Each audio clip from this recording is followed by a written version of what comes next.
Last year I found 6 more pre-tribulation rapture passages in the writing of Eusebius that were unknown prior to that to the pre-tribulation, premillennial students and scholars.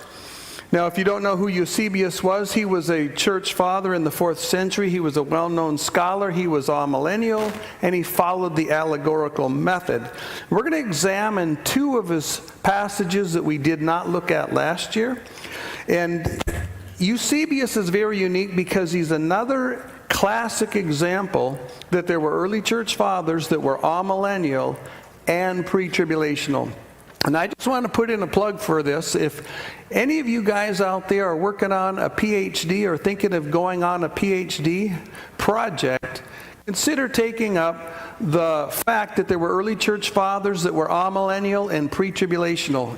You would be doing a dissertation on a subject that's brand new, uncharted territory.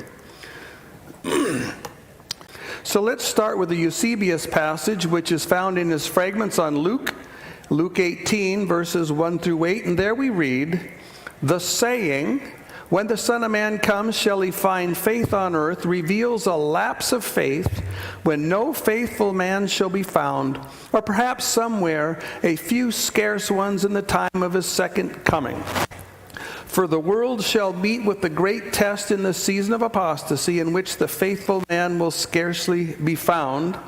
Suddenly there shall not be even one, because some have been taken and the others left behind, delivered to the eagles." Left behind? That's right. Yeah, to do a book series on that. Yeah, wouldn't that be cool? We'll have to get someone to do that. "In this way," notice that phrase, "in this way, there shall be a lapse of faith amongst mankind. Thereafter he shall take revenge for his saints, which have been killed by the ungodly." So notice the order here. First of all, there's a sudden snatching that takes people away and leaves the ungodly.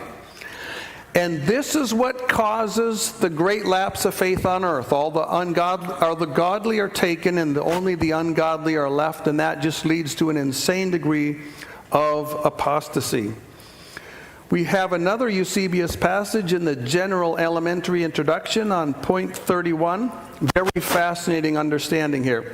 "When he has finished his spiritual temple of rational and soulish stones, that is, his church, the Lord himself shall come, even the God-word, and with him the angel of the covenant, to the manifested temple. Then, foreannouncing the things of his second coming, the word says to the sinners, 'Behold, the Lord Almighty comes, and who shall endure the day of his entrance? Who shall stand in his appearance?'" So here we got a very clear order. The church is completed. The Lord comes to his church, and then judgment is announced.